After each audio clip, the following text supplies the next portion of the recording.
আমি জানি না, আমি জানি না। আমার টাকা লাগবে। জানলে রান্না হবে না তো বাড়িতে। না হোক। নিশা টাকাটা নিস না। না ছাড়ো, ছাড়ো ভালো হবে না। ছাড়ো, ছাড়ো আমার টাকা আছে। ছাড়ো, নিস না। আমাকে টাকা না নিস না। আমার বড় আছে, আমার বড় আছে, মাথাটা কাম করতেছে। ছাড়ো, ছাড়ো। তাহলে তুই এক কাজ কর, খাওয়া দাওয়া কর, ঘুমা, দেখবি সব ঠিক হয়ে যাবে। না না না, হয়ে যাবে। না না না, তুমি নিস না, নিস না, লোকের সোনা টাকা না। ভাই হচ্ছেটা গেল লোকটা লাগবে না। দেখলেন তো?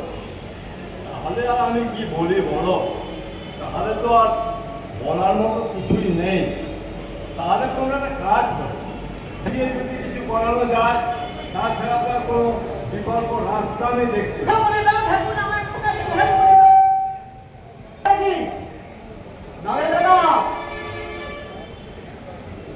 আরে মেম্বার, তুমি এই সময় আমার বাড়িতে? আসলে এখান থেকে যাচ্ছিলাম, তাই ভালো তোমার সঙ্গে একটু দেখা পড়ে যায়। আসলে দাদা, তো অনেকদিন ধরে তোমাকে একটা কথা বলবো ভাবছিলাম, কিন্তু তুমি যদি কিছু মনে না করো তাহলে আমি কথাটা বলবো। কি বলছো মেম্বার? তোমার কথায় আমি কোনো কিছু মনে করবো?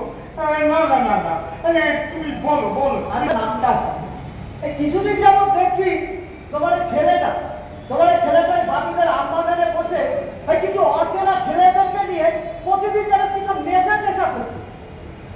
কি করবো মেম্বার, কি করবো? এই দিয়ে তো বাড়িতে বিরাট অশান্তি। তুমি জানো মেম্বার, ও রোজ ওর মায়ের কাছ থেকে টাকা পয়সা কেড়ে নিয়ে চলে যাচ্ছে। আর যদি টাকা পয়সা না দিয়ে দেওয়া হয় তাহলে বাড়ির জিনিসপত্র ভেঙে চুরমার করে ফেলছে। আমি কি করবো বলো? আমি তো আর অনেক ট্রিটমেন্ট করেছি, অনেক চিকিৎসা করেছি, আর ওর চিকিৎসা করতে করতে আমি নিঃস্ব হয়ে গেছি। তুমি বলো মেম্বার, আমার একটাই মাত্র ছেলে, আমি কি করবো? তুমি বলো।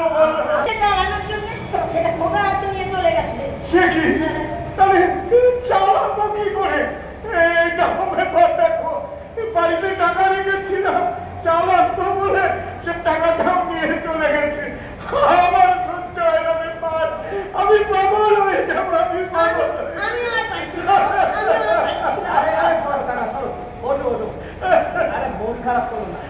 দেখো এইভাবে যদি চলতে থাকে তাহলে তো একটা মহা বিপদ ঘনিয়ে নিয়ে আসবে।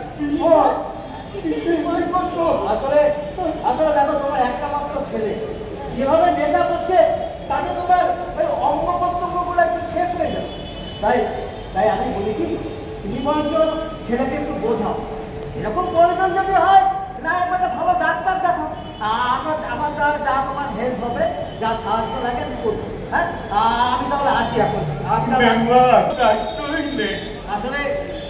আসলে কি জানো তো দাদা, আমাদের যুব সমাজের ভেতরে এমন ভাবে নেশা ছড়িয়ে যাচ্ছে, তাই বাবা মার প্রতি শ্রদ্ধা, বন্ধুদের ভালোবাসা একে একে সব শেষ হয়ে যাচ্ছে। আমি আসি তুমি গিয়ে দেখো খোকা কোথায় বসে আছে, দেখো। কি দেখবো বলো? কি দেখবো তোমার ছেলেকে? তোমার ছেলে 24 ঘন্টা নেশা করে ভূত হয়ে থাকে, তাকে চাষবাস করতে পারে। কি করবো বলো? আমারও তো বয়স হয়েছে, আমি কি করবো? আমি আর সহ্য করতে পারছি না গো, আমি আর সহ্য করতে পারছি না। দুঃখ পেও না গো। আমার ছেলের কি হলো?